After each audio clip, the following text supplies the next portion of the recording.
시청자 여러분 안녕하십니까? 오전 10시 반 프레스룸 라이브 최인영입니다. 유한솔입니다. 살아있는 뉴스를 더 깊게, 더 쉽게 전해드립니다. 먼저 오늘의 뉴스 네컷입니다.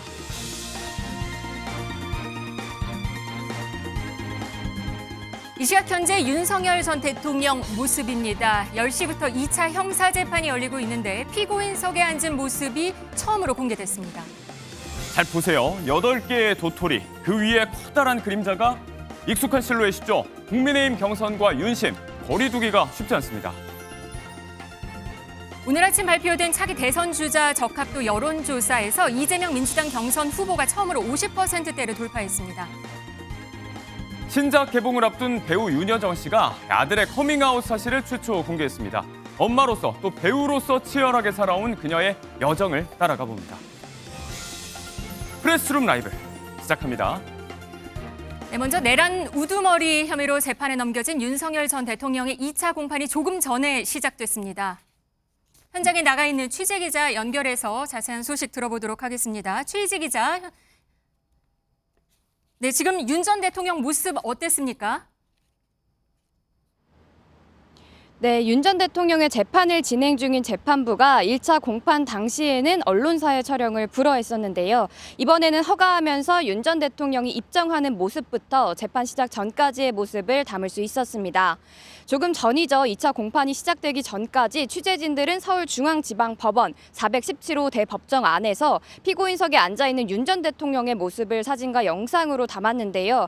윤 전 대통령은 재판 시작 약 4분 전인 9시 56분쯤 변호인단의 인사를 받으며 입정했습니다. 복장은 평소와 비슷한 양복 차림이었고 머리를 깔끔히 빗어 넘긴 모습이었다고 하는데요. 법정 내 취재진의 모습에 잠시 두리번거리기도 했지만 곧장 정면을 보고 평소와 다름없는 모습을 보였다고 합니다. 다만 여전히 지하 주차장으로 출입이 허가된 상황이라 포터라인에선 윤 전 대통령의 모습은 담을 수 없었습니다. 재판 생중계와 진행 과정도 촬영이 불가한데요. 이 부분은 현재 법정 안에 들어가 있는 MBN 취재 기자가 현장 분위기를 취재한 뒤 전할 예정입니다. 네, 취재 기자, 오늘 재판 내용은 어떻게 될까요?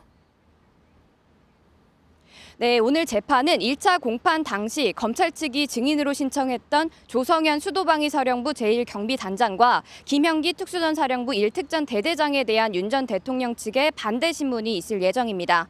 1차 때와 마찬가지로 군 병력의 국회 투입 지시 등에 대한 공방이 오갈 것으로 예상됩니다.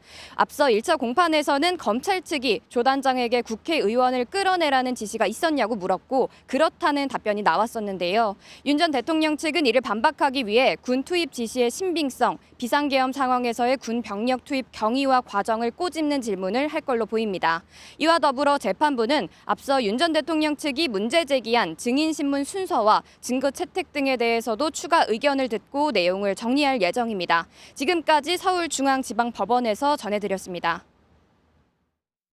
네, 들으신 대로 이 시각 현재 윤석열 전 대통령 두 번째 형사재판이 열리고 있습니다. 이 소식부터 알아보도록 하겠습니다. 이준우 국민의힘 대변인, 서재현 더불어민주당 국민소통위 부위원장, 그리고 이고은 변호사 나오셨습니다. 안녕하십니까? 안녕하세요. 네, 피고인석에 앉은 윤 전 대통령의 모습 결국 공개가 됐습니다. 이고은 변호사님, 재판부는 아무래도 이 특혜 논란이 좀 부담스러워 보입니다. 네, 그렇습니다. 첫 번째 공판 때도 이제 언론사 두 곳에서 재판을 시작하기 전 모습에 대해서 촬영하고 싶다라는 의사를 밝혔지만 네. 재판부에서는 언론에서 이 취재 요청 신청이 너무 늦게 오는 바람에 피고인의 의사를 물을 수 있는 형식적인 절차를 거칠 만한 시간적인 여유가 없었다라는 이유로 첫 번째 재판 때는 이 촬영을 불허했는데요. 네. 이번에는 이제 언론사에서 아마 신청을 조금 이르게 한 것 같습니다. 피고인 측에서는 무죄 추정의 원칙이라든지 네. 아니면 이 변호인의 초상권 침해 등을 이유로 우리는 촬영을 원치 않는다라는 의사를 재판부에 피력했음에도 불구하고 네. 국민적인 관심도랄지 국민들의 알 권리 등을 고려해서 공공의 이익으로 결국에 촬영을 허가했고요. 방금 보신 것처럼 재판이 시작되기 전 모습까지 이 대중들에게 공개가 되었습니다. 지하 주차장 들어가는 모습은 결국은 허용하지는 않았습니다. 네, 그렇습니다. 역시나 윤 전 대통령 포토라인에 서는 모습 우리가 볼 수 없었는데요. 이제 법원, 즉 서울고등법원 측에서 이 부분을 허가를 하는 것인데 그 전에 서부지법 난동 사태라든지 아니면 다른 사건의 피고인들이나 사건 관계인들이 윤 전 대통령과 마주치는 것 등 그러니까 안전상 주차장 방호상의 이유로 이번에도 역시나 피고인이 원할 경우에 우리는 이 지하 주차장 사용을 허가하겠다라고 했는데요. 네. 오늘도 역시나 지하 주차장으로 들어갔기 때문에 포토라인에서는 윤 전 대통령의 모습을 볼 수는 없었습니다. 저희 지금 현장 그림 방금 전에 10시 상황인데요. 지금 순서대로 보니까 맨 처음에 들어와서 자리에 서서 인사를 하고 그리고 앉습니다. 윤석열 전 대통령의 모습은 그랬습니다. 네, 그렇습니다. 이제 오늘 재판이 지금 현재 막 진행이 될 텐데요. 네. 간단한 인정신문 즉 피고인 본의에 대한 확인을 합니다. 그리고 네. 오늘 재판부에서는 지난 기일에 밝힌 오늘 이제 재판의 순서가 있습니다. 네. 먼저 조성현 단장 그리고 이 김영기 대대장에 대한 윤석열 대통령 측의 반대 신문을 먼저 하겠다라고 밝혔고요. 네. 이어서 계속 지난 기일에 윤 전 대통령 측에서는 아직까지 증거에 대한 의견을 밝히지 않았습니다. 10만 페이지 가까운 증거 기록에 대해서 아직 검토하지 못했다라는 이유로 아직 증거에 대한 의견조차 밝히지 않았는데요. 네. 아마 이 부분에 대한 윤 전 대통령 측의 의사를 물어볼 것 같고요. 네. 그다음에는 지금 피고인인 윤석열 전 대통령의 지금 절차상의 위법이 있다라는 주장을 계속하고 있거든요. 네. 그래서 오늘 이 부분을 반대 신문 이후에 어떤 절차상의 이의 제기 부분이 상당한지를 재판부와 협의하기로 이야기한 상황이라서요. 이런 흐름으로 오전과 오후 재판이 이루어질 것으로 예상이 됩니다. 오늘도 윤 전 대통령이 직접 마이크를 잡고 변론을 할지도 궁금합니다. 지난 1차 재판 때는 93분 정도 생각보다 길게 직접 변론을 했단 말이에요. 오늘도 그럴까요? 어떻게 예상하시나요? 네, 저는 오늘도 그럴 가능성이 대단히 높다고 생각이 네. 듭니다. 보도 내용에 따르면요. 지난 기일 때도 심지어 검찰 측의 주신문 과정에도 윤 전 대통령이 끼어들어서 재판부가 제지하는 상황이 있었다라는 보도 내용이 나오기도 했는데요. 네. 오늘은 검찰 측 주신문이 아닙니다. 윤석열 전 대통령 측의 반대 신문이기 때문에 아마 윤 전 대통령 측의 변호인이 주되게 묻되 중요한 질문은 피고인도 직접 물을 수 있거든요. 네. 물론 이것은 이제 재판부의 허가가 있어야 됩니다. 재판부에서 피고인이 직접 물어도 된다. 아니면 피고인이 그 질문을 변호인을 통해서 물어봐라. 이렇게 재판부가 소송을 지휘할 수 있는 권한을 가지기 때문에 만약에 재판부에서 허가한다면 반대 신문 중에 중요한 신문 사항에 대해서는 윤석열 전 대통령이 직접 신문할 가능성이 대단히 네. 농후하다는 생각이 듭니다. 모두 발언을 하는 게 아니니까 그런 절차가 있는 거군요. 네, 그렇습니다. 다음 얘기해보죠. 여기에 김건희 여사 공천 개입 수사도 좀 빨라지는 모습이긴 합니다. 명태균 씨 의혹을 수사 중인 검찰이 총선 때 국민의힘 예비 후보였던 김상민 전 검사를 불러서 조사를 했습니다. 이렇게 되면 김 여사 소환도 좀 예상이 되는 걸까요? 네, 이제 곧 조만간 소환이 될 가능성이 굉장히 높다라고 여겨지는데요. 김상민 전 검사에 대한 조사가 지난주 금요일에 있었습니다. 그 말인즉슨 검찰에서 굉장히 속도를 빠르게 하고 있다. 지지난주 금요일에는 명태균 씨를 양일간 불러서 조사를 했고요. 일주일 뒤인 지난주 금요일에 김상민 전 검사를 불러서 소환했다는 것은 이제 남은 것은 김건희 여사에 대한 조사뿐이다. 그리고 그 이후에 윤 전 대통령의 가담 여부를 확인하기 위한 조사가 이어질 가능성까지 있거든요. 네. 이제 가장 주된 피의자를 마지막에 검찰은 소환합니다. 이 의미는 그 피의자를 소환하기 전에 충분한 다른 증거들을 통해서 결국 주된 피의자 혐의에 대해서는 어떤 대답을 하더라도 우리가 관계가 없을 정도로 충분한 물적 증거, 인적 증거를 확보하겠다는 전략으로 보여지거든요. 네. 따라서 김건희 여사에 대한 조사가 이루어질 가능성이 대단히 높고 김건희 여사 조사 이후에는 빠르게 기소, 불기소 여부를 결정할 가능성이 굉장히 농후하다. 그렇게 읽혀지고 있습니다. 네, 한창 재판이 진행 중일 텐데 관련 소식이 들어오는 대로 저희 MBN 뉴스 통해서 신속하게 보도해 드리도록 하겠습니다.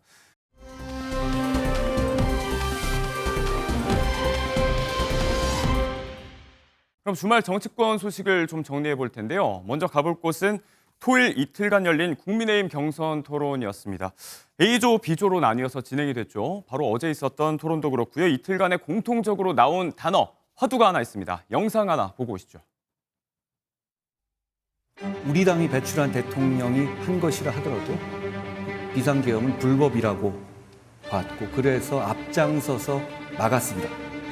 윤 대통령 탄핵 이후에 국무위원으로 국민께 사과하셨는지요? 저는 탄핵 문제에 대해서는 사과를 한 적은 없습니다. 대통령께서 이 비상계엄을 선포할 수밖에 없었던 그 사정, 안타까운 사정에 대해서 그건 책임이 민주당에 있다 이렇게 생각합니다. 저는 한동훈 후보가 내란머리 탄핵을 선동한 것 때문에 정말 결국 이 지경을 만들었다고 생각을 합니다. 한동훈 후보가 지금 그런 말을 할 자격이 있나? 지금 우리 당 후보로 나왔다는 자체가 잘못된 거 아니야, 그죠? 실질적으로 피해가 없었다. 2시간간의 해프닝이었다. 네, 탄핵, 이 대통령의 파면으로 인해서 치러지는 선거, 그 책임론에 대한 이야기가 국민의힘 내부에서 계속해서 끊임없이 불거지고 있고 경선 전체 판도를 좀 지배하는 모양새를 보였습니다. 뭐 어쩔 수 없는 걸까요, 이준석 대변인? 지금 국민의힘 입장에서는요, 특히 안철수 후보라든가 한동훈 후보 입장에서는 지금 탄핵 얘기를 꺼내는 것이 오히려 자기들한테는 좀 도움이 된다고 보는 것 같아요. 예. 경선에서 지금 사실상 1등, 2등 순위가 정해져 있는 거 아니겠습니까? 김문수 후보와 홍준표 후보로 좀 좁혀지는데 여기서 지금 4등에 못 들어갈 수 있는 후보가 있습니다. 그게 안철수 후보인데 그러다 보니까 안철수 후보 같은 경우 좀 발언이 좀 셉니다. 그래서 개헌 탄핵에 대해 찬성했느냐 이제 이런 질문을 할 수밖에 없는 거고 또 한동훈 대표 입장에서도 지금 한동훈 대표 쓰는 단어를 잘 봐야 됩니다. 탄핵이라는 말을 안 쓰고 계엄이라는 말을 쓰거든요. 계엄. 얘 왜 이렇게 쓰냐면 본인이 지금 가지고 있는 이제 프레임이라고 해야 되나요? 본인의 몽해라고 그래야 되나요? 예, 예. 본인이 가지고 있는 것은 집권 여당으로서 탄핵에 찬성했다, 탄핵에 동조했다. 그래서 이 사달이 났다라는 이제 그런 이제 본인의 정치적인 자산이 지금 있는 거죠. 안 좋은 네. 자산이지만 그래서 이걸 벗어나기 위해서는 본인이 계엄을 막았다라고 해야 되는 거예요. 만약에 민주당에서 계엄은 민주당이 막았고 이재명 후보가 막았다라고 하면 한동훈 대표는 남는 거는 탄핵밖에 없는 거거든요. 탄핵 추진하는 것밖에 없는 상황이 되기 때문에 저는 이제 한동훈 대표가 계엄이라는 단어를 꺼내서 내가 계엄을 막은 당사자다라는 것을 적극적으로 호소를 하면서 아마도 지금 사실상 뭐 결선 투표 가는 것보다는 예. 4강 안에 들어서 본인이 다음 스텝, 그러니까 예를 들면 저는 당권에 대한 도전은 없을 거라고 보지만 아마 내년도에 있을 지방선거, 예를 들면 서울시장 선거죠. 예. 거기에 가기 위한 교두보로서 어떤 정치와 자산을 쌓기 위한 어떤 그런 행보를 보이는 것이 아닌가 그렇게 생각해 봅니다. 어제 있었던 비조 토론만 좁혀서 놓고 봤을 때는 일종의 이제 한동훈 전 대표의 전략적인 판단이 있었다라는 말씀이었고요. 토론 보면 이제 탄핵 찬성, 이제 한동훈 전 대표 한 명의 반탄 3명, 1대3의 구도가 좀 만들어졌는데 한동훈 후보가 수세에 있지 않고 말씀대로 좀 선공을 펼쳤습니다. 결국 홍준표 후보 입에서 뭐 맥락을 조금 더 따져봐야 될 얘기겠지만 뭐 2시간짜리 해프닝 이런 워딩도 나오고 결국 언론의 헤드라인을 또 장식하는 모양새로 이어졌거든요. 이게 전략이 좀 통했다고 봐야 될까요? 그러니까 지금 사실은 전략이 통했다기보다는 예. 국민의힘 지지자 입장에서는 조금 이제 분노를 많이 일으키는 어떤 메시지였고 연설이었다. A조, B조 결국엔 찬탄 반탄이잖아요. 예. 그러니까 국민의힘 지지자 입장에서는 12월 3일에 대해서는 명백하게 잘못했다. 그러나 오죽했으면이라고 하는 것은 이제 조기 대선, 즉 국민의힘 지지자 입장에서는 민주당보다는 그래도 국민의힘이 한 번 더 기회를 주고 기회를 한번 하고 싶다라는 것이기 때문에 네. 지금 저도 대구 지지자들은 이제는 웃자겠노, 이제 책임져야지 이렇게 합니다. 이제 넘어간 겁니다. 비상계엄이나 탄핵에 그에 대한 책임을 져야 되는 것인데 죄송합니다. 아닙니다. 그런데 이제 국민의힘의 대선 후보라는 분들이 과거에 묶여서 과거를 복귀하고 미래를 대비해야 되는 것이 국민의힘 지지자의 염원인데 예. 과거를 복귀하는 것이 아니라 과거에 묶이고 과거를 평가하고 과거에 대해서 책임 공방을 하는 모습은 사실 언론의 스포트라이트를 받는 게 아니고 국민의힘에 어떻게 보면 또 배척되는 네. 그런 거기 때문에 이제는 지양해야 된다고 보는 것이죠. 여기에 뭐 나경원 그리고 이철우 후보는 한동훈 전 대표의 이 선공에 대해서 영상에도 나왔지만 본인이 이 사태에 책임이 있다. 어떻게 본인이 그런 얘기를 할 수 있는가 이런 역공을 좀 펼치기도 했습니다. 비조가 이제 죽음의 조로 불릴 정도로 치열한 경론이 예상됐었는데 어느 정도는 예상된 그림들이 좀 나왔다는 평가를 받고 있고요. 지난주 있었던 경선 미디어데이로 좀 거슬러 올라가 보겠습니다. 조편성 현장으로 가보면 당시 이제 신스틸러로 불렸던 사람들이 있죠. 홍준표, 한동훈 두 후보인데요. 두 사람 간의 케미가 화제였습니다. 일단 영상을 좀 보고 오겠습니다. 나는 한 후보를 갖다가 이야기해 본 거는 처음이에요. 처음인데 이야기 많이 하고 생각보다 좀 괜찮은 사람이다. 그런 생각을 했어요. 저 괜찮게 보셨던데요. 저도 선배님 좋아합니다. 옛날에는 그랬지만 지금은 좋아해요. 저도 그렇습니다. 오늘 오기 전에 우리 그 청년의 꿈 그 안에서 꼭 가거든 이거는 좀 질문해 보라고 해서 내가 몇 가지만 질문을 하겠습니다. 우선 키도 크신데 뭐 하려고 키 높이 구두를 신습니까? 청년이 아니신 것 같은데요. 그런 질문을 하시는 거 보면. 그 다음에 뭐 생머리냐, 뭐 보정 속옷을 입었느냐 이 질문도 내가 유치해서 안 하겠습니다. 유치하시네요. 네. 사실 그간 여러 차례 한동훈 후보를 공개적으로 저격하고 선을 그어왔던 게 홍준표 후보인데 실제로 경선 미디어데이 당시에 만나보니까 괜찮은 사람이더라. 인간적으로 좀 좋다라고 평가를 했습니다. 그런데 어제는 또 마음에 든다는 사람에게 이런 곤란한 질문들을 좀 내놨던 거죠. 실제로 봤을 때 진짜 한동훈 대표가 키가 크긴 하더라고요. 그렇게 키가 큰데 키높이 구두가 필요한가? 뭐 보정 속옷이라든지 뭐 생머리 이거 이제 본인 머리 맞냐 이런 차원의 질문 같은데 현장에서 이 질문 나왔을 때는 좀 얼어붙기도 했다고 하더라고요. 청년들이 많이 관심을 가지는 건 맞는 것 같아요. 각종 커뮤니티 보면 이제 MZ 세대들이 많이 활동하는 커뮤니티나 SNS 보면은 이제 한동훈 이제 후보에 관련된 개인적인 신상 부분, 아까 말한 키높이라든가 보정 속옷이라든가 이런 것들 얘기 많이 나오는데 네. 저는 오히려 지금 한동훈 대표가 저렇게 그냥 은근슬쩍 대답 안 하고 넘어가기보다는 본인이 거기서 해명을 하든지 아니면 허위 사실은 허위 사실 얘기를 하든지 아니면 소명을 했으면 저는 청년들한테 훨씬 더 좀 소구력이 있고 좀 당당한 모습, 쿨한 모습으로 비춰질 수 있었을 건데 유치하다고 일축을 해버렸죠. 그렇죠. 그러지 않고 유치하다면서 결국은 답을 하고 또 넘어갔거든요. 그래서 청년들의 뭐 입장에서는 좀 속 시원한 답변을 기대했을 건데 그러지 못해서 좀 아쉬워할 것 같다는 생각이 들고요. 네. 홍준표 이제 후보는 원래 이제 아까 인간적으로 뭐 가깝다 뭐 좋아한다 얘기했지 않습니까? 그거는 누구나 다 어떤 이제 올림픽 선수도 출전하기 전에는 사적으로는 같이 훈련받고 대화하고 그런 시간을 보내다가 예. 시합에서 선수를 압축하게 되는 그런 상황이면 다 경쟁하지 않습니까? 마찬가지입니다. 그러니까 뒤에 사석에서 보기에는 얼마든지 인간적으로 가까운 관계 될 수 있는 거고 저렇게 네. 한 명은 후보를 뽑아야 되는 경선에서는요 경쟁이 치열하게 할 수밖에 없는 거죠. 저거 가지고 뭐 특별히 다른 의미가 있다라고 보는 건 좀 어려울 것 같습니다. 사석에서 편하게 할 수 있는 이야기들인데 실제로 이제 친한계 일각에선 술자리 뒷담화에서나 나올 수 있을 법한 질문이었다. 이런 비판까지 있었습니다. 청년들에게 물어봐달라는 질문이 있었기 때문에 유치하지만 좀 질문을 하는 건 좀 그렇다라고 얘기했는데 실제로 유치하다라고 말하면서 모든 걸 다 읽긴 했잖아요. 그렇죠. 그러니까 이제 유치한 게 아니고 전략이 있는데 굉장히 전략이다. 저급한 전략인 것이죠. 즉 이제 한동훈 대표에게 그냥 이미지 정치잖아요. 키도 그렇고 이제 뭐 어떻게 보면 두발 관련해서 그러니까 보여지는 정치가 아니고 실력이 없다라는 걸 간접적 비판하는 것인데 네. 저는 이게 국민도 그렇고 정말 국민의힘 당원들을 무시하는 토론이고 이게 주제다. 네. 그래서 청년들이고 이야기하지만 청년들을 가십거리로 관심 가질 수 있습니다. 그러나 지금은 어떤 사태입니까? 정말 자당이 배출한 대통령이 계엄을 일으켜서 예. 세금 5천억이 낭비되는 지금 조기 대선 국면에서 이 진중한 대선 국면, 대선 후보를 뽑는 이 자리에서 저런 주제로 저런 논쟁을 한다는 것 자체가 네. 정말 국민의힘 당원들 입장에서는 굉장히 화가 날 것 같아요. 네, 알겠습니다. 제가 좀 보충 설명 드리면요. 네. 그러니까 정치인들은요, 드릴게요. 기본적으로 연예인 못지않은 국민적 관심과 이제 인기를 먹고 사는 직업입니다. 그렇기 때문에 본인이 관심받는 어떤 조그만 아이템이 있더라도 거기에 네. 대해서는 본인이 뭐 소명할 일 있으면 소명하는 게 맞겠죠. 그게 전부 다 어떤 그런 아이템이라든가 그런 관심사항 자체를 너무 폄훼해가지고 말한 것은 정치인들한테는 그러면 정치인은 이미지로 방송 앞에 서는 건데 예. 그러면 무슨 자본을 가지고 정치를 하겠습니까? 그러니까 너무 저렇게 제가 의미를 축소한 건 좀 맞지 뜬금없이 않아요? 정론이 좀 이어지고 예, 너무 있어요. 의미 축소는 좀 맞지 않은 것 같아요. 그러니까 제가 말씀드린 이미지를 공격하는 게 문제가 아니고 네. 예를 들어 키, 그러니까 성장에 대한 아이들 육아 같은 부분에서 그럼 정책적 지역 그리고 두발 관련 탈모에 대해서 심각하죠. 그러면 탈모 관련해서 어떤 국가가 책임져야 될 부분 혹은 탈모가 발생하지 않게 한 어떤 역할 그리고 그런 환경적인 변화, 기후라든지 그런 부분에 대한 정책의 논의가 되어야 되는 것이지 저렇게 이미지 그래 보이기 위한 거 그런 걸로 서로 공방하고 이게 좋다 나쁘다 이렇게 논쟁하는 자체가 무의미하다는 거죠. 예, 알겠습니다.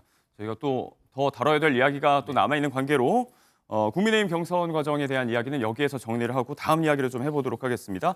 경선 과정에서도 뭐 탄핵이냐, 탄핵에 대한 찬성이냐 반대냐 이 화두가 빠질 수가 없었습니다.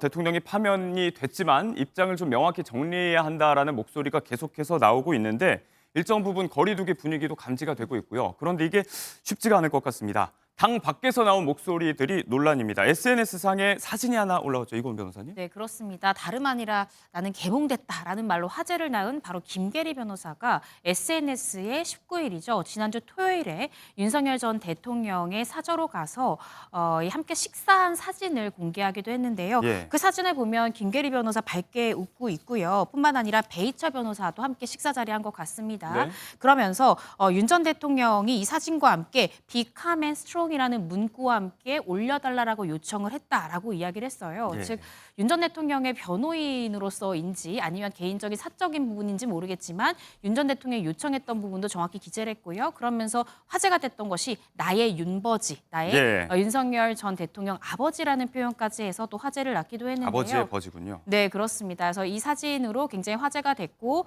계속해서 사실은 이 김계리 변호사든 아니면 이 베이철 변호사든 사실은 윤어게인이라는 이 신당을 창당한다라고 이야기했다가 몇 시간 만에 이 부분은 윤 전 대통령 뜻과 반대되는 것이다라고 해서 다시 한 번 더 철회하는 해프닝이 있었는데요. 네. 또다시 이런 사진을 올리면서 다시 화제가 되고 있습니다. 이게 지금 서초동 사저 근처의 식당으로 알려져 있고 이 광경이 지금 예전에 찍은 사진인지 최근인지 여기에 대한 설이 분분했는데 이 문구를 직접 써달라고 요청을 했다는 거 봐서는 최근에 이루어진 면담인 것 같습니다. 자, 일단은 뭐 저 메시지, 비카메 스트롱 이 메시지에도 좀 주목을 해봐야 될 것 같은데 이 메시지가 익숙한 분들이 계실 것 같습니다. 윤석열 전 대통령이 검찰총장으로 재임할 당시에 추미애 전 법무부 장관과 갈등 양상 그리고 징계 위기에 놓였을 때 카카오톡 프로필 메시지가 이 내용으로 바뀌었고 그 뒤에 어떤 일이 이어졌는지 다들 기억을 하실 것 같습니다. 정치 행보가 본격화된 시점이 아닌가 싶은데 자, 이준우 대변인 이거 어떻게 보십니까?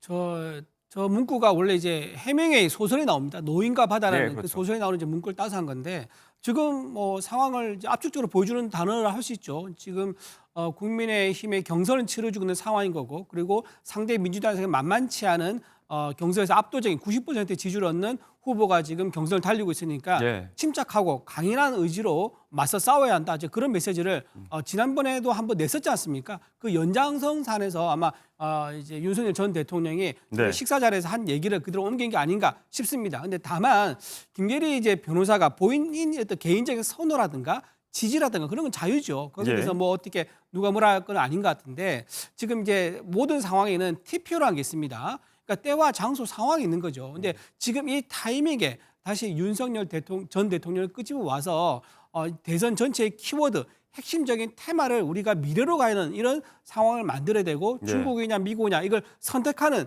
그런 상황으로 지금 가고 있는데 다시 윤석열 대통령을 소환시켜가지고 말하는 게 과연 국민의 어떤 대선 구도에 도움이 되겠느냐 그런 부분에서 조금 김계리 변호사가 조금 아쉬운 부분이 있다. 저는 그렇게 말씀드립니다. 네, 알겠습니다. 주말에 또 광화문에서 연일 탄핵 반대 목소리를 높여왔던 전광훈 목사가 대선 출마 선언을 전격적으로 하면서 또 윤 전 대통령을 자유통일당으로 모셔오겠다. 이런 발언도 논란이 되고 있는데 국민의힘 입장에서는 한창 경선이 진행 중인데 이런 이야기가 좀 부담이 될 것도 같고요. 자, 파면 이후에 어느덧 3주째입니다. 이른바 윤심, 조기 대선 국면의 변수가 상수로 자리 잡아갈지 조금 더 지켜보도록 하겠습니다.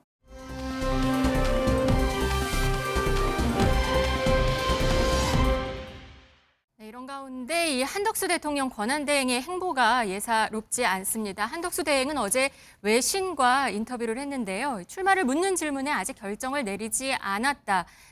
그리고 노 코멘트라고 말을 했습니다. 변호사님, 어제 내용 좀 정리해 주실까요? 네, 지금 한덕수 대행 같은 경우에는 내신, 그러니까 국내 언론과의 인터뷰는 자제하고 있습니다. 그렇지만 외신, 해외에 있는 이제 여러 가지 언론사와의 인터뷰는 하고 있는데요. 네. 최근에 영국에 있는 이 파이낸셜 타임스와도 한 대행이 인터뷰를 했습니다.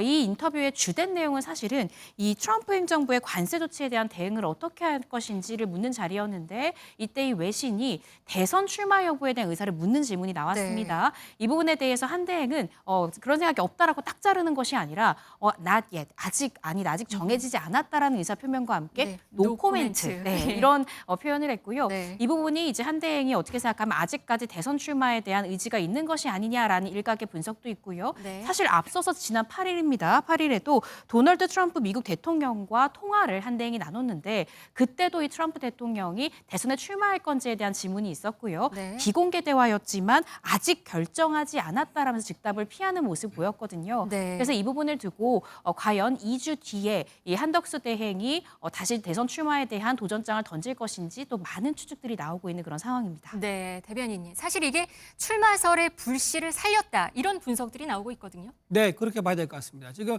외신이 지금 한덕수 권한대행에게 이렇게 직접적으로 대선 출마를 묻는 것은 그만큼 해외에서도 관심이 많다는 의미인 거고요. 도널드 트럼프 대통령도 정상적인 정상끼리 통화해서 이번 대선 나갈 거냐고 물어봤다고 그러지 않습니까? 네. 그만큼 한덕수 권한대행이 해외에서 보는 기대감이 크다라는 말씀드리고 지금 한덕수 권한대에서 굉장히 영리하게 전략적으로 NC, ND 전략을 펴고 있다고 봐요. 왜냐하면은 본인이 만약에 출마하지 않는다고 하지 않습니까? 네. 그럼 미국의 트럼프 대통령이 왜 한덕수 대행과 대화를 하겠습니까? 통상 전쟁에 대해서 협의할 이유가 전혀 없는 거죠. 네. 근데 지금 이번 주에 지금 2+2 재무와 통상 장관 회의가 지금 예정돼 있지 않습니까? 여기서 우리가 실익을 얻기 위해서는 이렇게 내가 대선에 나간다 안 나간다 이걸 밝히지 않는 게 미국과의 통상 외교 협상에도 좋은 위치를 차지한 전략인 거고요. 또 네. 하나 대선에 나가겠다고 만약에 말할 경우에 그러면 민주당에서 어떻게 하겠습니까? 대선 나가겠다고 말하는 순간 아마 탄핵을 할 겁니다. 이런 식으로 또다시 국정 공백 상태가 될 수 있는 거거든요. 이렇게 해서 이런 상황을 알 수 없게 전략적 모함으로 이래가지고 내실 있게 대선에 대한 어떤 총괄 지휘도 하고 미국과의 협상력도 확보하는 이런 전략은 굉장히 영리한 전략이다 이렇게 평가합니다. 정치권에서는 지금 암론을박입니다. 김문수 후보는 누구라도 이재명을 꺾는다면 힘을 모아야 한다 이렇게 말했고요. 나경원 후보는 한대행 행보가 아쉽다 이렇게 말했습니다. 그리고 이재명 후보는 저도 노 코멘트라고 말을 했는데요. 이재명 후보의 목소리 한번 들어보시죠. 한덕수 대통령 권한대행이 외신 인터뷰에서 대선 출마 여부에 대해서 노코멘트라면서 아직은 결정된 것이 없다 했는데 이런 거에 대해서 어떤 입장이신지 궁금합니다. 그분의 노코멘트에 대해서는 저도 노코멘트입니다. 노코멘트에 대해서는 저도 노코멘트입니다. 이렇게 말을 했어요. 지난번엔 트럼프 대통령과 통화할 때는 사실 전해진 내용이었거든요. 전언. 근데 이번에는 직접 말을 했단 말이에요. 민주당 입장에서도 보는 시각이 이번엔 좀 다를 것 같습니다. 그렇죠. 그러니까 이제 지금 그 부활절 때 또 명성교회를 또 찾아갔지 않습니까? 맞아요. 그럼 네. 거기서 교회를 찾아간 게 중요한 게 아니고 하나님의 메시지가 중요하잖아요. 그러니까 지금 보면 하나님의 저울에 올려진 자기 무게와 가치를 아는 것이 지혜이다. 이런 말씀이 있습니다. 그러니까 즉 자기 분수를 알라는 겁니다. 그러니까 그 분수라는 것이 한덕수 대행이 대통령 자격이 없는 것이 아니고 그 경험이나 능력은 저도 대통령으로서의 능력 있다고 봅니다. 그러나 지금은 자기 분수, 위치, 역할이 조기 대선을 공정하게 책임질 심판자 역할인 것이거든요. 네. 그래서 우리 국민의힘도 그렇고 민주당도 그렇고 이렇게 경선을 하게 되면 경선 준비위원회, 경선관리위원장이 있는데 이분이 혹시나 자기가 경선 후보를 지지하거나 출마를 하려고 하면 그것을 내려놓고 해야 되는 겁니다. 네. 그렇듯이 본인이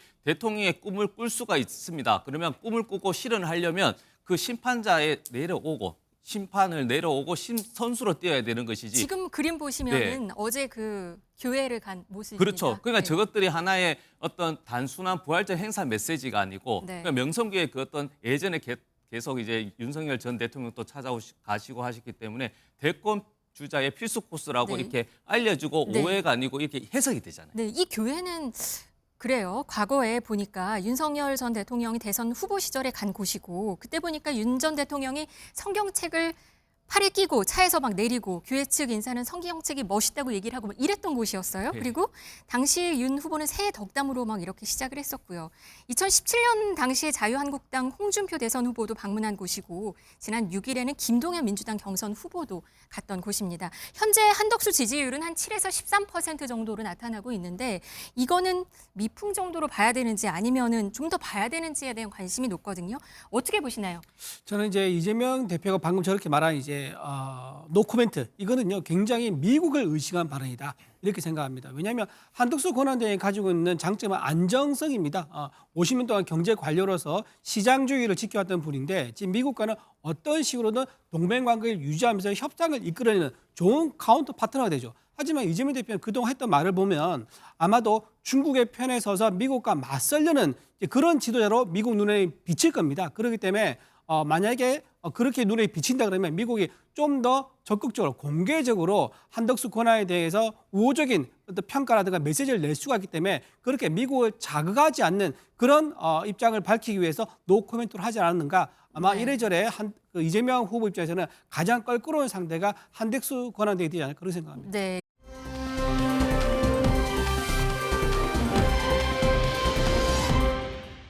이번 민주당 경선 얘기를 좀 넘어가 보죠. 지금 이재명 후보가 압도적인 득표율을 기록을 하고 있어요. 경선에서는 90% 정도 가까이 되는데 오늘 아침 여론조사를 보면은 50%를 처음으로 넘었습니다. 그렇죠. 그게 이제 지금 이제 그 민심이고 곧 이제 그 당심이다 그렇게 판단하는 것 같습니다. 그러니까 이재명 후보로 해서 이제 그 도구, 즉 이제 진짜 대한민국을 위해서 정말 조기 대선이 이루어지는 이 시기에 정말 대통령다운 대통령을 한번 잘 뽑아보자. 왜냐하면 윤석열 정부에서 경제 망쳤죠, 외교 망쳤죠, 모든 것들이 다 엉망이 되다 보니까 이제 정상화, 비정상의 정상화를 위해서는 이재명 후보가 압도적인 힘을 실어주고 거기다 일을 잘하다, 신뢰, 그걸 주는 것이지. 그리고 또 후에 또 이재명 후보가 경선 기간 혹은 또 대통령 이후에서도 또 잘못하게 되면 또 국민의 그리고 민심 그리고 당원의 당심이 꾸짖겠죠, 당연히. 네, 그렇다 보니까 이재명 사실은 1인 정당 비판도 있습니다. 다른 후보를 지지하는 민주당원은 이건 조연도 아닌 엑스트라 수준이다. 이렇게까지도 말을 하거든요. 또 권영세 비대위원장은 독재 국가가 아니냐 이렇게도 말을 했습니다. 지금 민주당에서 지금 세 가지가 없는 것 같아요. 민주당 경선을 보고 있으면 첫 번째 긴장이 없고요. 산무가 없다고 저는 보는데 긴장이 없고요. 검증도 없고 흥행도 없다. 워낙 이재명 대표가 정해져 있는 그런 수순으로 가고 있다 보니까 국민적 관심을 끌어오지 못하고 있는 거고요. 이렇게 바람 한 점이 없는 무풍지대 경선, 과연 국민들의 이재명 대표에 대한 호감도가 더 올라갈지 내려갈지 그거는 좀 시간이 지나면 다 해결될 거라고 봅니다. 저는 다만 여기서 이제 김경수 후보랑 지금 김동연 후보 이 두 분 다 좀 의미 있는 지지율이 나와야 되는데 왜냐하면 이분들 결국은 당권에 대한 도전 또는 내년 지방선거에 대한 어떤 그 정치적 자산이 이번 경선에서 결정될 거란 말이에요. 근데 이렇게 한자를 수에서 물러나게 되면 아마 이재명 대표가 비운 민주당의 당권을 정청래 의원이라든가 최민희 의원, 김민석 의원 이런 강성 이재명 측근들이 차지하게 되면서 아마도 의회의 이제 권력과 그다음에 이제 이재명 대표가 대통령 당선된다 그러면 행정부의 권력이 너무나 막강해지는 그런 상황이 올 수 있기 때문에 그렇다 그러면 아마 친문 세력이 완전히 사라져버리는 그런 상황이 될 수도 있을 겁니다. 그러면 오히려 견제 심리가 더 작동하면서 다음 선거에서는 더 반발 심리로 국민의힘이 훨씬 더 유리해지겠죠. 그런 상황 등을 아마 막기 위해서는 이제 그 김경석 후보라든가 김동연 지사 이런 분들이 좀 선전해서 의미 있는 어떤 지지율 정도는 만들어야 되지 않겠느냐 그런 생각도 해봅니다. 네, 민주당도 하실 말씀이 있다고 그렇죠. 하시니까요. 국민의힘은 뭐 다 없지만 진짜 하나 없는 건 진짜 반성이 없는 것 같아요. 독재국가 윤석열 정부가 내란 행위를 이렇게 했잖아요. 그래서 조기 대선 하고 있고요. 독재라고 민주당 비판하시는데 당원들의 민주적 절차에서 90%, 80%, 100%는 그건 독재가 아닌 것이죠. 후보, 국민의힘 당대표를 뽑을 때 어떻게 했습니까? 보이는 손으로 해서 정말 나경원 후보 나오려고 하는 그 자유를 박탈했지 않습니까? 그리고 김기현 후보를 1%에서 당대표로 만들었지 않습니까? 이런 것들이 독재인 것이지 민주적인 절차에서 당원들이 100% 나왔다고 해서 그리고 김동연 후보나 김경수 후보나 뭐 이재명 후보 측에서 혹은 어떤 보이지 않는 손에서 후보를 계속 들러리식으로 계속 나오게 한 것도 아닌데 그런 식으로 해서 독재국가 프레임을 한다는 것은 정말 국민의힘에서는 정말 반성이 없구나 이렇게 평가할 수밖에 없습니다. 민주적 절차라니까 제가 잠깐 말씀드리는데요. 나치 정당도 민주적 절차로 나치 정당이 탄생을 했고요. 북한도 민주적 절차로 김일성 3대 일가가 계속 정권을 유지하고 있습니다. 중국도 공산당 민주적인 절차를 거쳐서 시진핑도 정권을 연장했습니다. 민주적 절차라는 형식이 중요한 게 아니고요. 민주적 절차가 공정하게 운영되고 있느냐 이게 중요한 거지 공정하지 않게 민주적 절차를 만들었는데 이게 무슨 의미가 있겠습니까? 그러니까 공정하게 형식적으로 내용적으로 절차적으로 하고 있지 않습니까? 그게 아니라 지금 그럼 나치를 정당화시킨다는 얘기입니까? 북한 정권도 정당합니까? 그러니까 국민의힘은 그렇게 하시지만 민주당은 정식적으로, 형식적으로, 내용적으로 절차대로 한다는 말씀을 드린 것이죠. 네. 국민들이 판단하실 거라 봅니다. 네, 두 분의 말씀 조금 과한 면도 좀 있었던 것 같습니다. D-43일입니다. 지금까지 정치 소식 얘기 들어봤습니다. 고맙습니다.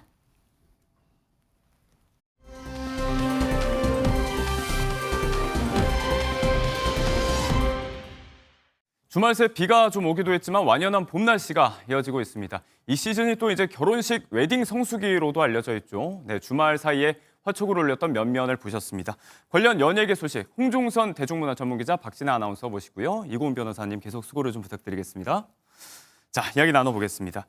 주말 사이에 연예계가 정말 뜨거웠는데 어제만 세 커플이 결혼식을 올렸다고요. 그렇습니다. 일요일인 어제 스타들의 결혼식이 서울에서 열렸습니다. 먼저 12시에는요. 코미디언 심연섭 씨의 예식이 있었는데요. 11살 연하 여자친구 정영림 씨와 결혼식을 했습니다. 네. 한 TV 예능 프로그램에서 두 사람의 만남부터 연애, 프로포즈, 상견례 등 이 결혼 과정이 보여지기도 했는데요. 네. 5시 30분에는요. 가수 에일리 씨의 결혼식이 오. 있었습니다. 예. OTT 예능 프로그램에도 출연한 사업가 3살 연하로 알려진 최시훈 씨와 결혼식을 올린 건데요. 네. 두 사람은 작년에 혼인신고를 마친 바 있고요. 개인 채널을 통해서 신혼집을 공개하기도 했습니다. 또 오후 6시에는 네. 가수 겸 방송인 김종민 씨의 결혼식이 열렸습니다. 그렇죠. 네, 11살 연하와 비연예인과 결혼식을 올렸는데요. 채널에서 김종민 씨 결혼 준비 과정을 보여주기도 했는데 같은 날 이렇게 식이 열리는 만큼 네. 초대받은 연예인들은 정말 분주하게 발걸음을 했을 것 같습니다. 네. 한 날 이렇게 잡은 걸 보니까 길일이 아닌가 싶다라는 반응들이 이어졌습니다. 김종민 씨, 에일리 씨, 심연섭 씨 세 분 일단 축하드리고 워낙에 많은 사랑받고 있고 또 인맥도 많다 보니까 여기저기에서 또 연예인들이 SNS 인증샷을 올리기도 했고요. 자, 우리도 뭐 주말에 지인 결혼식들 이렇게 겹치면 뭐 흔히 2탕, 3탕 뛴다 이런 이야기하면서 주말 거의 반납하고 돌아다니고 하는데 기자님도 어제 정신 없으셨을 것 같은데요? 사실 예전에는요 기자들이 어떤 조문, 그러니까 장례식장도 다 가고 결혼식장도 다 갔습니다. 네. 그런데 최근에는 이런 게 조금 그 가족들의 민폐다 해서 저희는 어떻게 보면 바쁜 게 좀 기사 정도 열심히 써야 되는 그 정도 바쁜 건데 일을 열심히 그리고 심진아 씨만 할까 싶습니다. 심진아 씨가 일단 토요일 결혼 한 커플 추가드릴게요. 레인보우 출신의 노을 씨도 결혼을 해서 네 커플이 결혼을 했는데 심진아 씨가 이 노을 씨 결혼식 찍고 심현섭 씨 찍고 김종민 씨를 간 겁니다. 네. 근데 신현섭 씨 대해서는 특히 뭐라고 했냐면 우리 선배님 축하드려요 하면서 청송심 씨 우리는 가족 이렇게 또 아하, 각별히 또 같은 더 실시라. 네네 분주한 아주 그리고 원래 제가 다른 친한 연예인 결혼식 갔을 때도요. 네. 심진아 씨 꼭 있고요. 제가 조문 갔을 때 심진아 씨 꼭 있어요. 경조사 정말 잘 챙기는 심진아 씨입니다. 아, 네. 자, 뭐 노을 씨도 일단 축하드리고요. 어제 저희가 알려진 것만 지금 종합해보면 4커플이 지금 결혼식을 올렸는데 자, 그 가운데서 김종민 씨의 결혼식 소식을 조금만 더 들여다보도록 하겠습니다. 입장 당시에 신랑이 또 직접 노래를 불렀잖아요. 이게 화제라고요. 맞습니다. 아까 영상에서 보셨지만 코요태, 신지 씨 함께, 백가 씨 함께 했던 코요태가 부른 우리의 꿈을 개사해서 불렀는데 보통 축가는 이 신랑 신부의 지인들이 불러주는데 저렇게 이제 김종민 씨가 직접 그것도 전 조혜련 씨인가 했어요. 조혜련 씨가 저렇게 머진 로드를 쭉 걸어가면서 이 결혼식장을 네. 콘서트장으로 만들거든요. 화제를 만들 때가 많죠. 그걸 김종민 씨가 해냈습니다. 또 직접 노래를 불렀는데 이게 또 유명 애니메이션의 OST로도 알려져 있는데 어린 시절에 이 애니메이션과 함께했던 사람들은 뭐 그냥 김종민 씨 목소리만 들으면 바로 그 만화 속의 장면이 떠오른다고 할 정도로 아주 유명한 화제가 되고 있습니다. 유재석 씨가 사회를 보셨다고 하고 또 축가는 이적 씨, 린 씨 거의 뭐 콘서트 라인업이었는데 여기에 또 아내분을 위한 축가가 하나 더 있었다고요? 맞습니다. 바로 동방신기인데요. 김종민 씨 아내는 가수 동방신기의 오랜 팬이었다고 합니다. 그렇군요. 특히나 멤버 윤호 씨가 첫사랑이었다고 한 방송에서 밝힌 바 있는데요. 네. 김종민 씨의 부탁으로 축가 무대에 동방신기가 섰습니다. 네. 아내의 첫사랑을 결혼식 축가 무대에 이렇게 세운 걸 보고 훈훈함을 자아냈는데요. 특히나 동방신기는 일본에서 콘서트를 앞두고 있는 상황이었습니다. 네. 25일에서 27일에 콘서트가 있는 상황인데도 이렇게 결혼식 당일에 급히 발걸음을 해준 모습에 네. 너무나도 훈훈한 모습이었습니다. 아내의 첫사랑이 또 축가 무대에 서기도 했고요.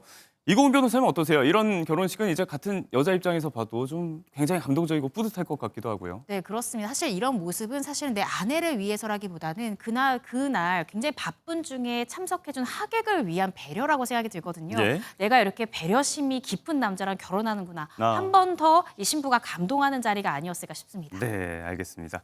연예계 마당발로 정말 유명한 김종민 씨, 정말 많은 하객들이 또 결혼식장을 찾아줬는데 그 가운데서 또 엄정화 씨와의 인연이 다시금 또 주목받고 있어요. 사실 이제 엄정화 씨 백댄서 출신이잖아요. V맨. 김종민 씨가 네. 그때 당시에 이제 무대에서 V 하면서 웃고 다녔다 그래서 그러니까요. V맨인데 기억하시면은 1999년 저 지금 나오는 사진이 1999년 이 엄정화 씨가 몰라라는 노래를 할 때예요. 네. 약간 좀 사이버틱한 우주인 느낌의 이때 저 바로 뒤에 보이는 키 큰 아주 젊고 예쁜 이 미남자가 김종민 씨죠. 네. 그래서 이 엄정화 씨가 특별히 그때는 V맨이었는데 이제는 세월이 지나서 러브맨이 된 거야 네. 하면서 굉장히 축하의 말을 남겼습니다. 아내를 위한 한 사람의 러브맨으로 거듭나게 된 김종민 씨 얘기입니다.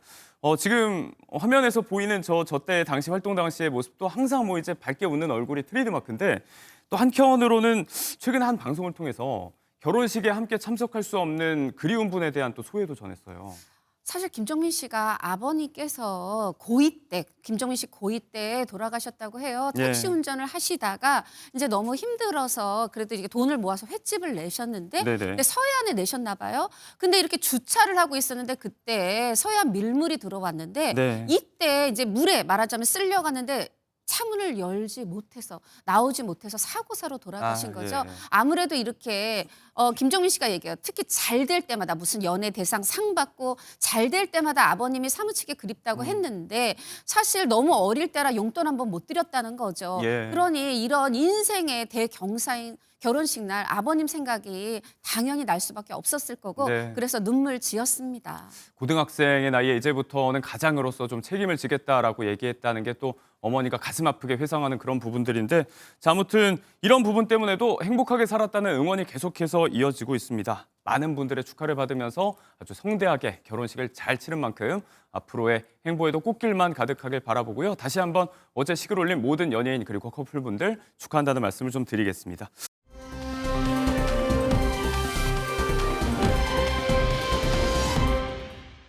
다음 소식입니다. 놀라운 연기력과 또 나이가 무색할 정도의 왕성한 활동을 보여주고 있는 배우 윤여정 씨 얘기인데 이 배우 윤여정 씨의 가족사를 두고 또 하나의 이야기가 불거지고 있습니다.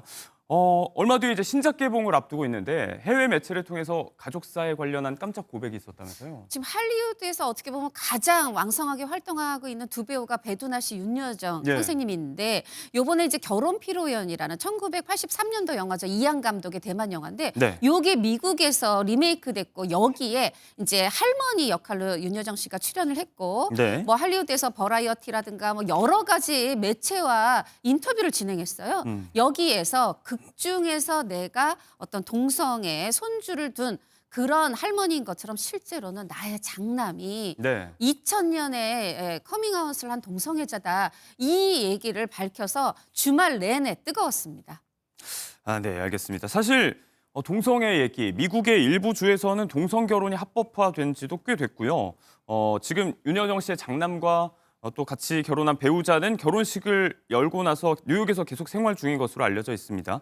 이 경우는 지금 며느리가 아니고 사위를 본 거잖아요. 근데 사위에 대한 사랑이 그렇게 또 지극하시다면서요? 맞습니다. 뭐 윤여정 씨가 사실은 농담 삼아 이야기하신 부분이기도 할 것 같은데요. 자신의 첫째 아들이 이제 2000년에 커밍아웃을 하고 이제 뉴욕주에서 이 동성혼이 합법화됐죠. 그 다음에 2011년에 이제 결혼식을 올렸다는 겁니다. 한국에서는 비밀로 하되 온 가족이 뉴욕으로 가서 축하해줬다라고 하고요. 지금은 내 아들보다 사위, 그러니까 내 아들의 남편을 나는 더 좋아한다라고 이야기했습니다. 저도 아들을 둔 부모지만 이렇게 공개적인 자리에서 이야기한다는 것은 내 아들의 성적 지향을 받아들이는 것을 넘어서서 존중한다라는 엄마의 마음이거든요. 그래서 정말 큰 용기라고 생각이 들고 저도 존경심이 들 정도의 인터뷰였다는 생각이 듭니다. 변호사님 말씀대로 엄마로서도 아주 큰 용기가 필요했을 것 같은데 사실이 꽤 된 얘기를 갑자기 언론에 공개적으로 말을 하게 된 계기도 있을 것 같잖아요. 결심을 하게 된 계기 어떻게 봐야 될까요? 잠시 전 이제 말씀드렸지만 1993년도 대만 영화를 리메이크한 할리우드 신작에 출연을 했는데 이 영화 자체가 이제 미국에서 국적을 얻기 위해서 이성과 결혼을 해야 되는 동성애자 남성의 애환 그런 속에서 가족들이 아무래도 미국에 산다고 해도 동양의 뿌리를 둔 이 이제 가족들이 이것에 대해서 어떻게 받아들일까? 이 자충우동 갈등과 화해에 대한 그러나 결국은 그 음식으로 화해한다는 그런 이제 영화인데 여기서 이 이제 한기찬이라는 배우가 맡은 역할에 이제 동성애자인데 그 할머니를 윤여정 씨가 맡게 됐는데 이 영화를 맡게 된 계기에 내 개인적인 삶이 녹아있다 하면서 이제 아들 장남 얘기를 한 겁니다. 그러면서 사실은 이 앤드루 안이라는 감독이 연출을 했는데 이 감독도 커밍아웃한 게이 동성애자 감독입니다. 동성애자인데 이분이 윤여정 씨가 이 얘기를 하자 그러면 이 아들과 나누셨던 얘기를 영화에 그대로 녹일게요 해서 예. 들어간 명대사, 이게 명대사가 됐는데 그러니까 손주한테 극 중에서 이렇게 얘기를 합니다. 네가 어떤 모습을 하든 너는 내 손주다 이렇게 얘기를 하는데 사실은 네. 이게 아들에게 너는 어떤 모습을 하든 내 아들이다. 윤여정 해주고 씨가 싶었던. 직접 이미 했던 이미 그 했던. 말입니다. 네. 참, 이 어떤 연기를 어떤 사람이 펼치는가도 굉장히 이제 보는 사람 입장에서 중요하잖아요. 대중들에게 선언을 한 것 같습니다. 내가 이런 캐릭터를 또 보여줄 수 있는, 담아낼 수 있는 그런 가족사가 있다는 이야기를 또 조심스레 꺼낸 것 같습니다. 이런 상황에 대해서 걱정스러운 시선을 보내는 분들도 계실 거예요. 그런데 조금 전에 사위 사랑에 대한 이야기도 했지만 윤여정 씨 평소에 아들들에 대한 각별한 사랑을 많이 보여왔습니다. 여기에 대해서 지난 오스카 수상 당시의 수상 소감도 화제가 되고 있는데요. 잠시 보고 오겠습니다. I'd like to thank to my two boys who made me go out and work. So, beloved son, all and all, this is the result because mommy worked so hard. 자, 엄마가 이렇게 열심히 일한 결과가 오스카 수상이다. 어마어마하죠. 이 두 아들에 대한 또 감사함과 또 사랑도 애정도 묻어났던 수상 소감이 화제가 됐었는데 또 아드님이 또 미국에서 굉장히 장성해서 또 멋진 일을 하고 계시다면서요. 네, 맞습니다. 두 아들들이 굉장히 성공을 했고 그런데 이제 한 분은 아예 그냥 전혀 연예계하고 상관없는 또 IT 일도 하고 또 한 분은 네. 또 음악성이 뛰어나다고 제가 들었어요. 네. 근데 지금 이제 이 수상 소감할 때 얼과 느라라고 말하는데 이게 조얼 씨, 조늘 씨인데 그 첫째 아들 조얼 씨가 이 커밍 아웃 하신 분이죠.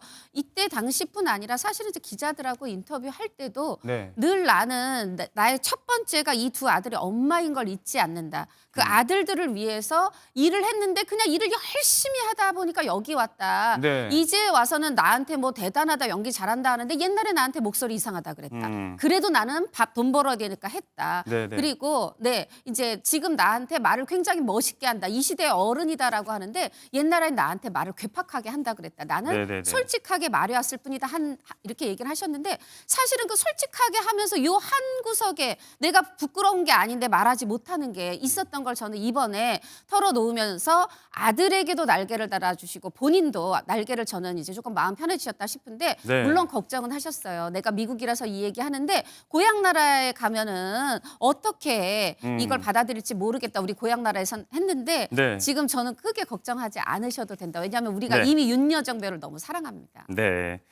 말씀대로 이제 한국에서 본인의 모국에서는 어떻게 받아들일지 모르겠다라는 걱정하는 이야기를 하시기도 했다고 하는데 조금 전에 말씀을 하셨지만 용기를 내셔도 될 것 같다. 실제로 보고 계시다면 응원하는 분들이 계시다는 걸 아셨으면 좋겠습니다. 깜짝 고백에 응원의 메시지를 보내온 분이 계시죠. 네, 그렇습니다. 예일대학교에서 이 정신과 조교수로 활동 중이시고 또 예능 프로그램에도 출연한 적이 있는 나종호 이 정신과 전문의 교수님이 예. 이 윤여정 배우의 이번 이 어떻게 생각하면 깜짝 발표에 대해서 환영한다라는 뜻을 표현했습니다. 그러면서 이 나 교수는 한국에서 그간 가장 용기 있는 연예인으로 나는 홍석천을 뽑았었는데 네. 사실 2000년에 홍석천 씨가 커밍아웃한 이후에는 또 어느 누구도 같은 길을 선택한 사람을 보기가 어려웠다라는 거예요. 그런데 이번에 윤여정 배우가 이 보수적인 한국 사회에서 성 정체성을 이렇게 자신의 아들에 대한 성적 지향점을 밝힌 부분에 대해서 경의를 표한다라고 이야기를 네. 했고요. 미국에 사는 사람들은 참 대수롭지도 않은 그런 부분일 수 있지만 이 한국 사회에서 직접 부딪히는 사람들에게는 또 얼마나 용기가 필요한 일이냐라면서 그렇죠. 존경심을 표하기도 했습니다. 사실 이런 담론에 대해서 국내외 온도차가 좀 나는 건 사실인 것 같습니다. 외국에서는 응원 메시지가 이어지고 있다고 하는데 국내 팬들 반응은 어떨까요? 국내 팬들도 아낌없는 응원을 보내오고 있습니다. 누리꾼들은 윤여정 씨 정말 앞서 나가는 사람인 것 같다. 멋지다. 멋진 엄마를 둔 아들분 너무 부럽다라는 반응이었는데요. 예. 이 한국에선 받아들이기 어려운 일인데 참 대단하다 이런 반응을 보이기도 했습니다. 배우로서 또 이렇게 가정사를 털어놓고 이걸 작품에서 녹여낸다는 게 쉽지 않은데 네. 팬들은 이런 모습을 보고 응원의 박수를 보내오고 있습니다. 네, 엄마로서 정말 쉽지 않은 힘든 결단이 있었을 텐데 그녀의 삶에 또 응원을 보내고 싶다는 분들이 많이 계신 것 같습니다. 배우로서 또 엄마로서 정말 치열하게 살아왔던 윤여정 씨인데 배우 윤여정 씨가 걸어온 여정도 다시 주목을 좀 받고 있어요. 조금 전에도 간략하게 얘기를 해주셨지만 조금 더 정리를 좀 해주신다면요. 사실 이제 윤여정 씨가 배우로 등장을 했을 때 드라마 장희빈에서요. 장희빈 역할을 너무 잘해서 예. 벽에 포스터가 붙어 있는데 사람들이 막 눈에 구멍을 파고 다니고 너무 미워서. 너무 미워서 연기를 너무 잘해서 그러다가 영화를 찍습니다. 1973년에 화녀라는 김기현 감독 영화를 찍었는데 이제 나오는데요. 이 영화에서 화녀 너무 잘해서 이게 대종상에서는 신인상을 받고 청룡에서는 여우주연상을 한꺼번에 받는 또 굉장한 이 연기를 보여줬는데 그러고 나서 불과 2년 뒤에 75년에 결혼을 해서 돌연 미국으로 간 겁니다. 그랬죠. 그래서 이 좋은 배우를 우리가 잃었나 했는데 87년에 이혼을 하고 돌아왔는데 당시에는 이제 어떻게 보면 내가 두 아이를 키워야 되는 가장이 됐잖아요. 그렇죠. 환부모 가정의 가장이 된 건데 그러다 보니까 조연을 가리는 정도가 아니라 전원일기에서 대사 없이 빨래만 하는 이런 단역까지도 네. 나는 그냥 또 돈을 벌어야 되니까 아이고, 예, 네. 그렇게 열심히 하다가 이제 그 뒤에 굉장히 좋은 영화를 많이 하셨어요. 그래서 칸 영화제에 갔는데 하하하 2010년이 아주 주목할 만한데 하하하와 예. 하녀가 동시에 2편 갔고 또 그 뒤에 또 다른 나라에서도 가고 돈의 맛도 가고 그러다가 드디어는 칸이 아니라 이젠 아예 2021년에 아카데미에서 미나리로 맞아요. 네 한국 배우 최초로 또 여우 조연상을 받는 쾌거를 이루셨죠. 네. 저는 또 상은 받지 못했어도 죽여주는 여자라는 영화에서의 연기는 정말 뭐 아카데미 여우주연상, 칸 여우주연상을 받아도 손색이 없다 이렇게 생각이 드는데 네 그렇게 해서 이제 어떻게 보면 성공적으로 재복귀를 하셨는데 그리고 지금 77세의 나이에도 지금 할리우드에서 활동을 하고 계시고요. 네. 본인은 그렇게 얘기를 하는 걸 싫어하세요. 난 스타 아니고 화려한 제복기 아니고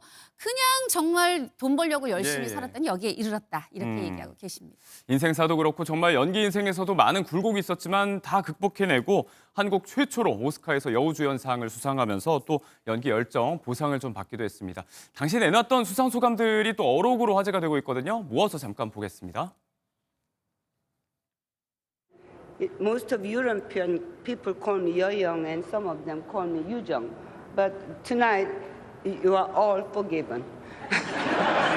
Me being here by myself, I cannot believe I'm here. Well, that's, okay, let me pull myself together. Okay. I have just a little bit luck, I think. Maybe I'm luckier than you.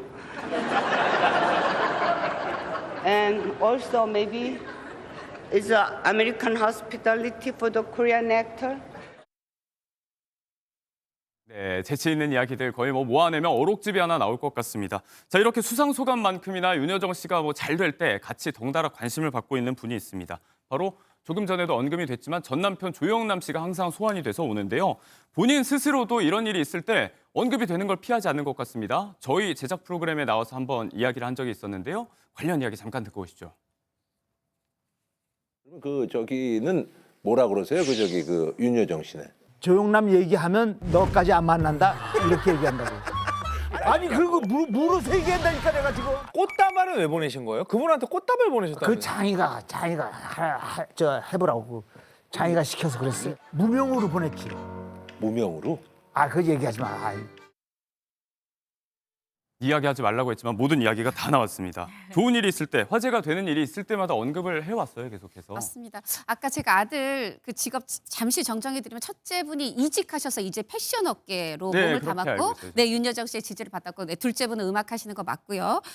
조영남 씨 얘기로 사실 이렇게 엮어서 하면 제일 꺼리하시는 분이 윤여정 씨인데 제가 오늘 또 할 수밖에 없는데 네. 이 조영남 씨는 늘 이제 아내 전 부인에 대해서 얘기를 하지만 특히나 뭐 큰 상을 받았다든가 칸에 진출했다든가 이렇게 경사가 있을 때마다 얘기를 해요. 그것도 그냥 하는 정도가 아니라 본인 덕이라는 듯이 예를 들면 내가 떠났기 때문에 이렇게 세계적인 배우가 됐고 나는 화가가 됐다. 내 덕분에 말하자면 이혼을 한 덕분에 내가 근데 이 말에 대해서 굉장히 사실은 윤여정 씨뿐 아니라 전 국민들이 더 화를 대신 내주시죠. 네. 그런 부분이 있는데 그래도 조영남 씨는 어떻게 보면 본인은 저도 한번 물어본 적이 있는데 어떤 반성과 나름 좋은 사람이었다는 걸 얘기하고 싶어서 하는 것 같은데 제가 보기엔 윤여정 씨가 바라는 건 언급을 안 해주시는 게 아닌가 싶습니다. 네, 알겠습니다. 많은 정말 굴곡진 인생사를 넘어왔지만 젊은 배우들 저리 가라 하는 열정으로 또 엄마로서 배우로서 종횡무진하고 있는 윤여정 씨 이야기 나눠봤습니다.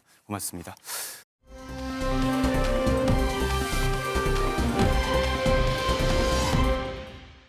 오늘 오전 서울 관악구 봉천동의 한 아파트에서 불이 났는데요. 이 불로 현재까지 한 명이 숨졌고 또 방화범이 현장에서 숨진 채 발견된 것으로 전해지고 있습니다. 현장에 나가 있는 취재기자 연결하겠습니다. 안정모 기자, 불이 꺼졌습니까? 네, 아파트 화재 현장에 나와 있습니다. 불은 오늘 오전 8시 15분쯤 이곳 아파트 4층의 두 세대에서 동시에 발생했는데요. 화재 발생 1시간 40분 만인 오전 10시쯤 완전히 꺼졌습니다. 이 불로 현재까지 1명이 사망했고 6명이 다쳐 병원으로 이송됐습니다. 용의자가 사망한 채 발견됐다는 속보가 지금 들어와 있는데 이 사건이 방화 사건일 수 있다고요? 네, 경찰은 이 아파트 화재가 발생하기 약 10분 전쯤 서울 관악구의 또 다른 곳에서 방화 사건 신고를 접수했습니다. 한 남성이 화염 방사기로 불을 내고 있다는 내용이었는데요. 실제 불로는 이어지지 않았습니다. 그런데 60대로 추정되는 이 용의자의 오토바이가 이곳 아파트 화재 현장에서 발견됐습니다. 경찰은 이 남성이 봉천동 아파트에 불을 낸 것은 아닌지 의심하고 있습니다. 또한 MBN 취재 결과 경찰은 최초의 방화를 시도한 이 남성의 주거지에서 유서를 발견한 것으로 나타났습니다. 조금 전에는 이 남성이 화재 현장에서 사망한 사람과 동일 인물이라는 소식이 들어왔는데 경찰은 정확한 사건 경위를 파악하고 있습니다. 지금까지 서울 관악구 아파트 화재 현장에서 MBN 뉴스 안정모입니다.